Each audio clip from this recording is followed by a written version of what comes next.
tetangga, ketemu sama Iksan Akbar. Sama Messi Hanita. Pastinya di Bisik-Bisik Tetangga.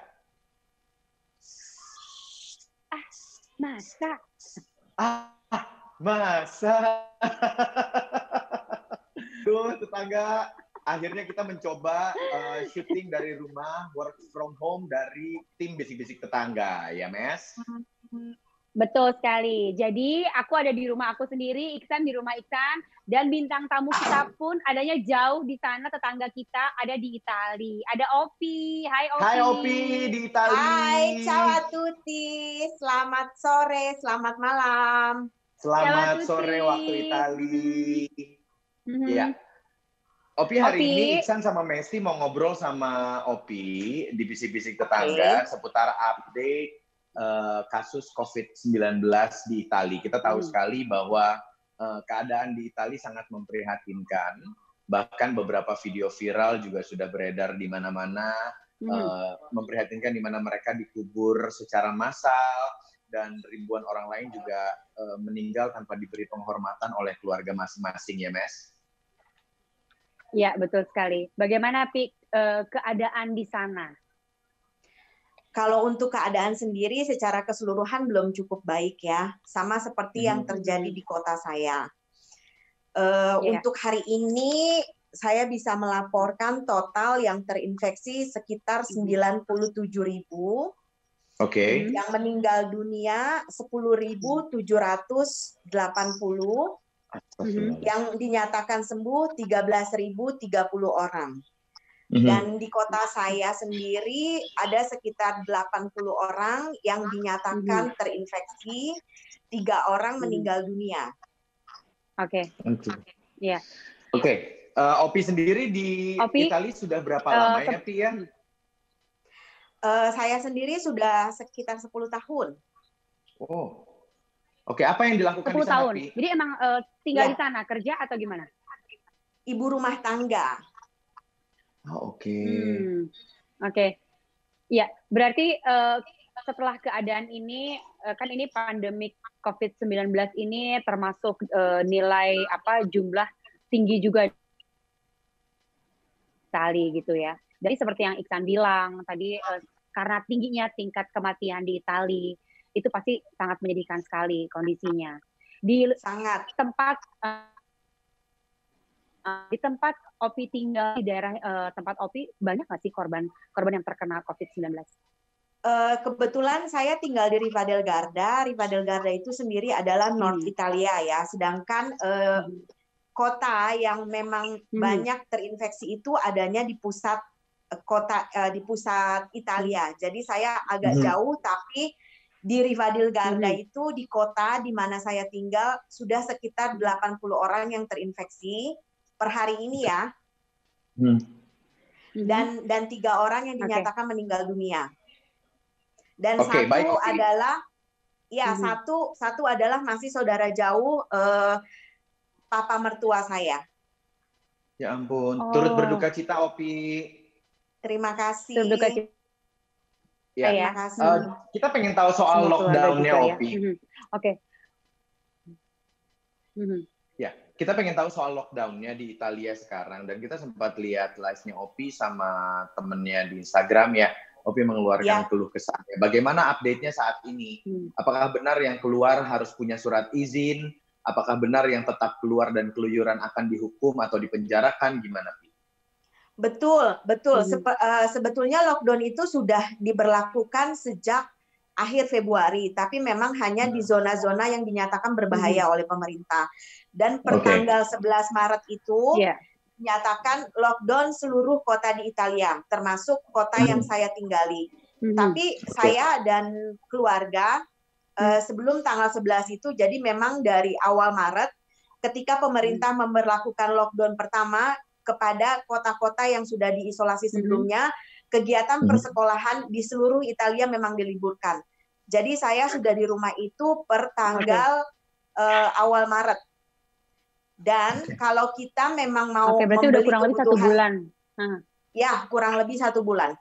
Dan kebetulan kota saya sudah bisa dikategorikan cukup tertib, karena memang dari awal bulan itu diberlakukan jarak antara misalnya kita ke supermarket atau ke apotik ya, itu diadakan jarak minimal 1 meter dengan orang lain. Itu memang sudah dilakukan di Rivadel Garda per awal Maret. Opi? Ya. Opi, bener nggak sih katanya kalau misalnya mau keluar ke supermarket atau membeli kebutuhan bulanan, kebutuhan rumah tangga atau ke farmasi gitu harus punya izin dari kepolisian? Betul, betul sekali. Jadi kita memang diperbolehkan untuk memberi kebutuhan logistik sehari-hari atau obat-obatan, tapi memang harus menyertakan surat izin. Dan di tempat saya sendiri itu hampir setiap jam polisi atau tim SAR kontrol lingkungan, dan memang memberitahukan via TOA ya, kalau bahasa Indonesianya lah kurang lebih. Jadi memang untuk tetap berdiam diri di rumah. Baik, Opi, pengen tahu dong, benarkah meluasnya virus COVID-19 di Italia ini memang disebabkan awalnya oleh warga yang banyak berpulang kampung halaman alias mudik ketika pemerintah mengumumkan lockdown pertama kali? Betul sekali, betul sekali. Oke, berarti Opi sendiri pun nggak bisa mudik ke Indonesia dong. Kamu udah berapa lama nggak pulang? Alhamdulillah saya itu sebetulnya pulang setahun sekali, tapi memang rencananya tahun ini kan nggak pulang. Kebetulan memang orang tua yang mau datang per Juni ya, bulan Juni ini, tapi kita cancel. Oke. Opi? Ya. Jadi benar ya beritanya bahwa penyebaran atau pandemik COVID-19 itu di Italia semakin besar nilainya atau jumlah orang yang terkena COVID-19 itu karena orang-orang yang pergi dari satu daerah ke daerah lain gitu, kemudian penyebarannya cepat. Betul. Jadi memang ya terjadinya itu malam sebelum dekret pertanggal 11 itu keluar. Jadi mereka kasarnya kabur ya, melarikan diri, pulang ke rumah masing-masing, dan memang juga disayangkan karena berita di televisi yang beredar pun ada beberapa anggota keluarga mereka yang menunggu di luar rumah. Oh, jadi kayak maksa gitu, lumayan maksa gitu ya, meskipun sebenarnya udah ada pengumuman dari pemerintah nggak boleh, tapi mereka tetap maksa buat pergi gitu ya? Ya. Oke. Opi, apa sebenarnya saat ini gitu ya keadaan, waktu kita lihat Instagramnya kayaknya Opi tuh kesal sekali gitu kan ya, keluh kesahnya, ada sedihnya. Sekarang gimana? Apa sudah merasa enakan, baikan, sudah mulai acceptance atau menerima dengan keadaan ini atau gimana? Apa yang Opi sayangkan dari keadaan ini sebenarnya? Yang saya sayangkan ya maksudnya Italia itu negara Italia itu negara maju ya, yang kasarnya menurut saya pribadi orang-orang cukup punya pendidikan yang baik gitu. Saya sayangkan sekali kenapa tidak mengikuti aturan pemerintah, kenapa tidak mematuhi, kenapa harus egois, kenapa harus tidak punya kesadaran dan tanggung jawab untuk diri sendiri, keluarga, dan orang lain. Pemerintah itu kan tidak meminta apapun dari warganya. Kita tidak diminta untuk berperang, kita hanya diminta untuk tinggal di rumah supaya penyebaran virus tersebut itu tidak berlanjut. Iya. Itu yang saya sayangkan gitu. Opi, kita sekarang di Indonesia mungkin merasakan hal yang kurang lebih sama dengan yang Italia rasakan. Untuk membeli logistik saja keluar rasanya ketakutan dan juga susah gitu kan ya. Apa di sana kebutuhan logistik juga susah didapatkan nggak sih kalau di swalayan atau di supermarket gitu? Kalau di kota saya, alhamdulillah ya, puji Tuhan itu memang dari awal Maret itu kita semua tersedia sangat-sangat baik, dan memang di sini pun kalau kita mau beli kebutuhan logistik secara online, nanti memang ada mobil yang kasarnya mengantarkan ke rumah-rumah gitu. Jadi memang tidak ada kendala sama sekali. Oh, oke. Jadi emang ada yang nganterin juga gitu ya? Ya. Opi, pengen tahu, pasti kan seperti yang Opi bilang, arahan atau himbauan dari pemerintah itu sebenarnya mudah, tapi pasti namanya manusia ada aja yang melanggar. Nah, di sekitaran Opi sendiri, atau pernah nggak sih di Italia kamu ngelihat tetangga kamu, Pi, gitu kan, yang memang melanggar gitu ya, yang nggak punya kebutuhan mendesak tapi maksa keluar rumah, atau masih kumpul-kumpul. Pernah nggak kamu ngelihat sendiri dengan mata kepala sendiri? Pernah. Jadi Oke, apa yang Opi lakukan? Saya teriakin. Oh ya? Serius? Jadi gimana ceritanya? Jadi kebetulan di bawah apartemen itu kan taman kota ya. Jadi memang banyak sekali biasanya anak-anak yang main di situ. Memang 2 hari, kalau nggak salah itu 2 hari atau 3 hari setelah Dikrit keluar, memang taman kota itu kan sudah ditutup oleh komune setempat. Dan ada ibu-ibu bawa anaknya. Terus saya teriakin, Bu, itu taman kota sudah ditutup. Mau pulang ke rumah atau saya panggil polisi? Oh, oke. Terus Galak ya, apa aja? Oh iya, saya pulang, saya kadang-kadang pulang ada yang gitu ngeyel kan. loh. Nah itu maksudnya gini loh, apa sih pemerintah tuh nggak minta apa-apa loh dari kita gitu kan. Kita nggak disuruh ngapa-ngapain, suruh diem di rumah aja kok sulit gitu loh. Iya. Terus kebetulan cuma juga suruh diem di rumah ya gitu ya. Tapi apa? Ya. Kebetulan juga dekat rumah saya itu kan ada bar. Jadi tempo hari itu kebetulan mau belanja. Lihat di bar tuh masih banyak orang. Ya saya telepon polisi dong. Karena kan memang bar, kafe, dan warung-warung kecil itu memang sudah tidak diperbolehkan buka lagi. Tepuk tangan buat Opi. Iya betul, kan nggak boleh ngumpul gitu ya. Aduh, itu masih ada orang yang ngumpul setelah korban banyak begitu, masih ada juga yang punya nyali buat kumpul ya? Jadi sebetulnya di Riva del Garda sendiri itu per 2 minggu lalu belum dinyatakan sebagai zona bahaya ya. Jadi memang masih tidak ada pasien yang dinyatakan terkena corona per 2 minggu lalu. Sekarang gimana? Sekarang itu sudah sekitar 80 orang dan 3 orang dinyatakan meninggal dunia. Opi, ini kan banyak sekali di pemberitaan bahwa Italia itu sanitasinya paling bagus. Tapi sekarang tentunya kewalahan juga dengan jumlah yang begitu banyak dan begitu membludak banget yang sakit gitu ya. Terus jadi gimana, Vi? Apa yang pemerintah lakukan? Apakah membuka posko-posko kesehatan tambahan atau gimana sih? Kebetulan saya pribadi dan beberapa teman di sini, teman saya adalah suster senior di kota sebelah. Dan guru taekwondo anak saya juga kebetulan kerja di rumah sakit. Jadi saya dan beberapa teman di sini memang lagi lumayan sibuk untuk mengumpulkan donasi secara materi dan mencari sukarelawan untuk membantu teman-teman di rumah sakit yang memang kekurangan ya, khususnya di kota saya ya. Kalau di kota lain saya kurang tahu karena takutnya saya kasih informasi begini tapi nanti kenyataannya tidak seperti itu. Jadi saya ya menginformasikan yang saya tahu dan memang yang saya lakukan gitu. Oke, Opi, waktu kita nggak terlalu banyak lagi sebenarnya.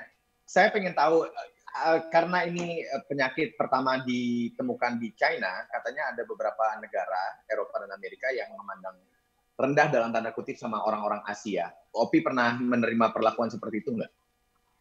Selama saya 10 tahun di sini, saya tidak pernah diperlakukan rasis, dan saya bersyukur sekali. Saya Muslim, ya, tapi setiap ada kegiatan yang berbau kerohanian, saya selalu diundang, dan alhamdulillah juga saya dikasih kesempatan untuk memberitahukan wajah Islam, wajah Indonesia itu seperti apa. Jadi saya amat sangat bersyukur.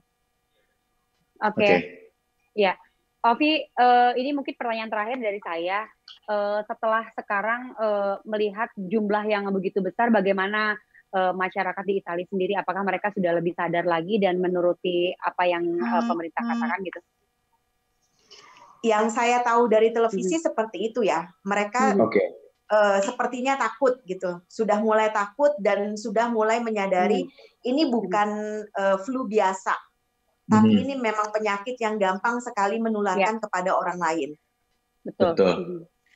Opi, sorry saya potong. Opi udah pernah tes COVID-19 juga?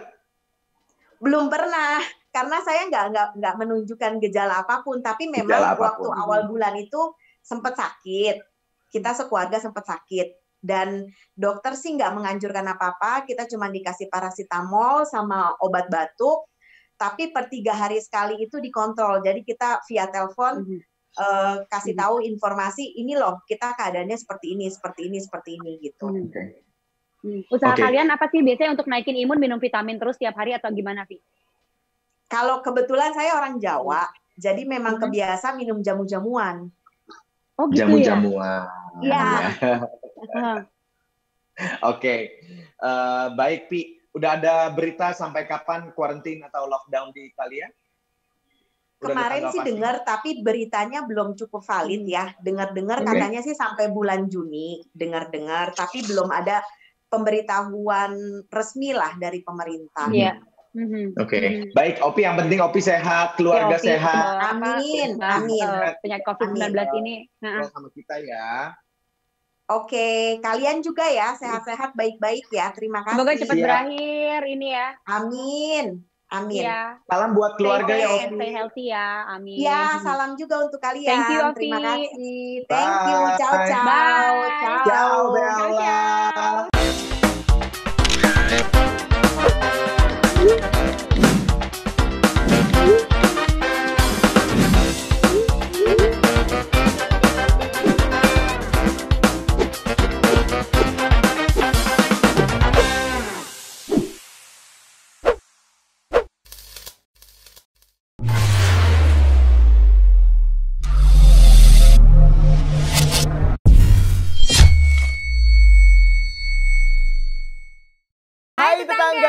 Jangan lupa dong buat nonton video-video seru lainnya nih. Nih kayak gini. Video kita jangan lupa like, komen, dan subscribe juga.